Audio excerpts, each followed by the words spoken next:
Ja. So, ich hoffe, heute geht es ein bisschen reibungsloser als gestern.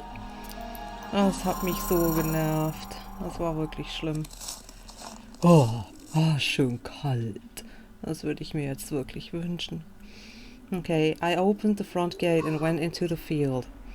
Carefully so Mom wouldn't see me from the window. When I crossed half the distance toward the forest, the snow piles became as high as my knees.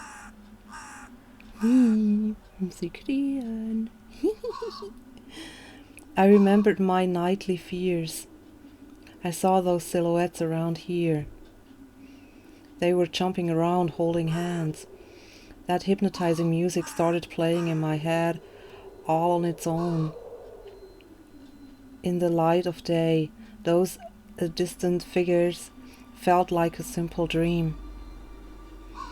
The sun turned my nightmare to ash, but the aftertaste was still there. Distant ringing in my ears, distorted shadows crawling on the snow alongside me, and a barely audible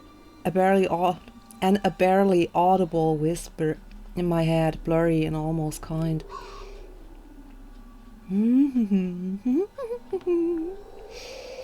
Everything was silent.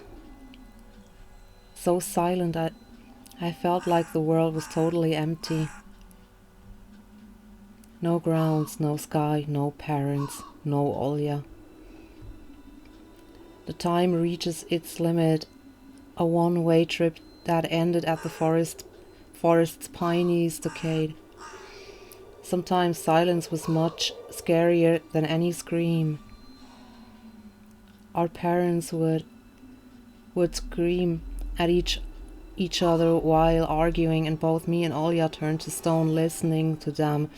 Entschuldigung, ich war gerade von diesen Fußspuren im Schnee abgelenkt. Ich frage mich, sind das meine? But then always came the ringing silence. Out apartment became numb a couple of days before we departed. Hours sollte das vermutlich heißen. It was hard to remember the last time Mom and Dad joked around, laughing or spent time together, almost like all of it was in a previous life. When they kissed with Olja present, she always frowned and snorted in a funny way. But one day it all changed. Something important had left our home, and something scary filled the remaining void. It was as if a fire broke up, and our parents were hurriedly packing our belongings, trying to save themselves and us. From who, though? From the people with dead cold eyes who sometimes visited us in our previous home? The eyes that only saw balls of worms on the black ground in everything. And somewhere far away a siren was going off, trying to warn us of the coming menace. Schön kalt hier. Hallo. I shuddered, chasing away my delusions, and looked around. Ist das der vom Foto? There were only me, this white field, and the wind that was wiping up icy dust and belts of powdered snow. I squinted from the sun and turned my eyes to the sunless forest. It looked especially dark in contrast with the blinding whiteness. Knobby tree roots slithered under the snow like fat snakes. Oh God. Rotten leaves and needles froze into ice. Hey, da ein Handschuh. Was war das denn jetzt?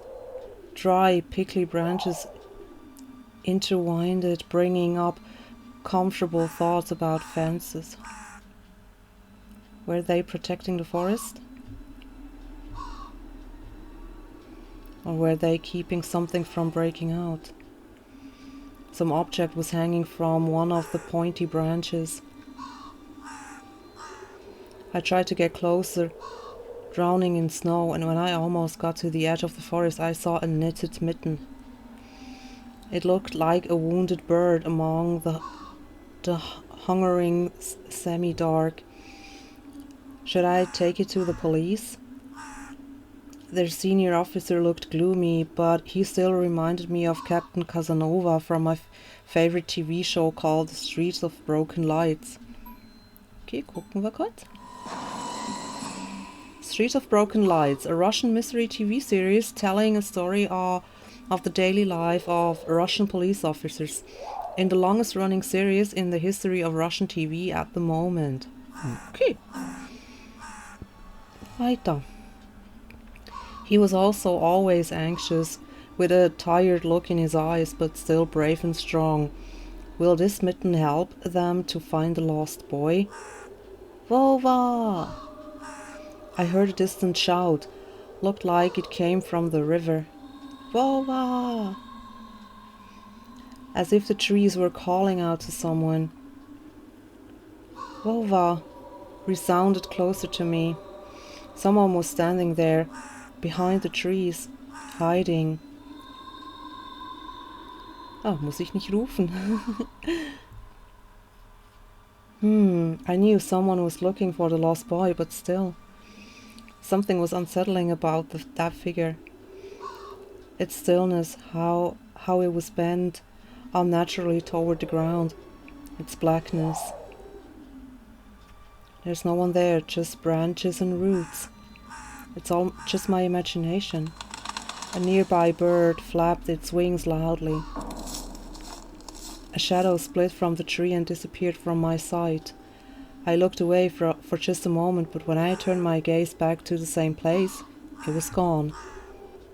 Oh, so it was my imagination after all. Silence regained for a painfully long time.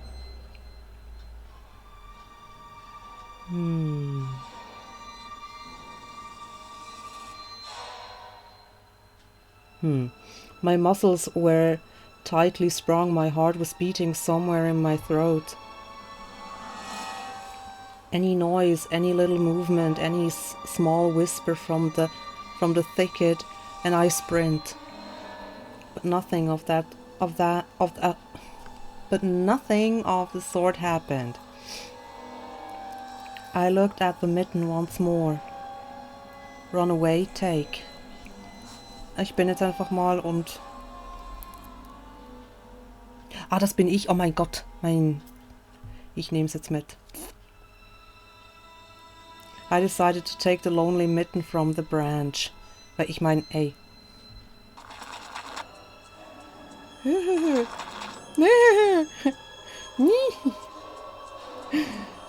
Kann ich mich noch umentscheiden? Shit, lass es. A shout rumbled across the field and dissolved into the distance. No echo, no hope for a reply. Ah.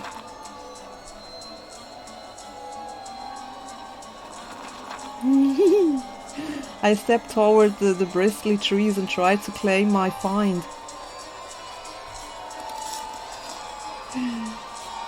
It didn't budge. Huh? Ah, I pulled harder, the branch cracked and the mitten torn off, landing in my hand with a squishy sound. All too heavy, wet. Oh Gott, sag nicht, die Hand ist noch drin. Oh, das wäre voll eklig. I squeezed it without thinking and something dark spilled from it, forming a tiny string between the mitten and the snow. Lass mich raten, ist rot. Steam rose from the snow pile.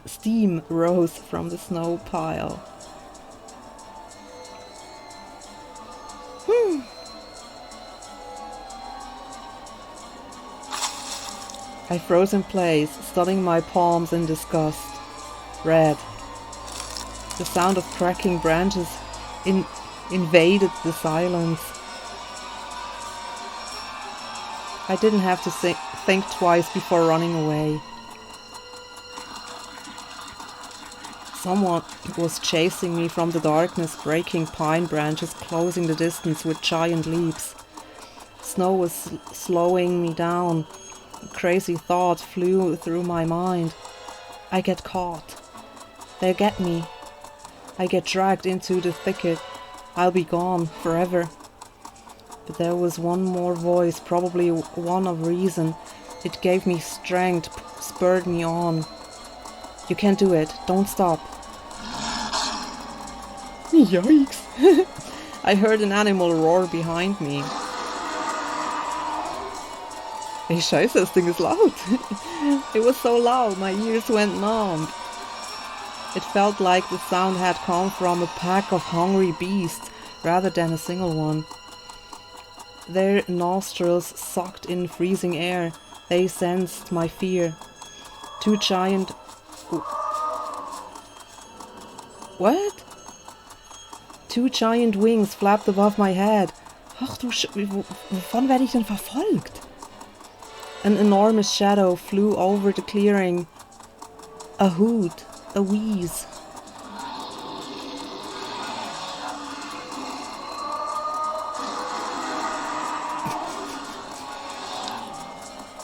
Gott, bin ich endlich zu Hause? The roars were coming from all directions now. From the dried up raspberry bush, from twisted pines, from under the windfall. Hurry, run, don't look back. It felt like I was inside a nightmare. The snowy clearing became vicious like quicksand. I was stuck in place. I pulled my leg from the mushy trap just to be caught in a new one, even deeper than before. I continued to drown, sinking deeper and deeper with every desperate push. Was snow ever that sticky? This sticky. I screamed in horror after realizing this wasn't snow. Someone or something in the snow pile was clutching my pants. I gathered all my strength and rushed forward. The pressure on my leg was gone. My boots slipped out of the hole and my soles were on a hard surface again.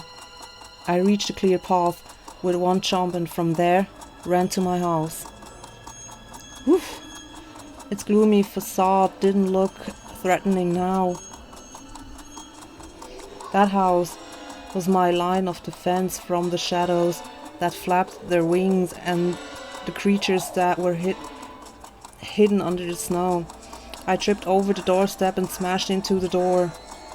In all my hurry, I still managed to notice the claw marks. As if a dog was striking the wood with its paws, demanding to be let in so I could escape the cold. So it could. I hadn't noticed these marks when I was leaving. The heartbeat in my ears was much louder than my surroundings. I couldn't hear whether someone was following me or not. What if they were already in our front yard and Mom had locked the door? Drowning in fear, I pulled on the doorknob and it abandonedly gave way. Oh, zum Glück. Wieder zu Hause. Yay. So, erstmal durchschnaufen. Dann speichere ich hier mal und ja. Dann sage ich wie immer Bye bye.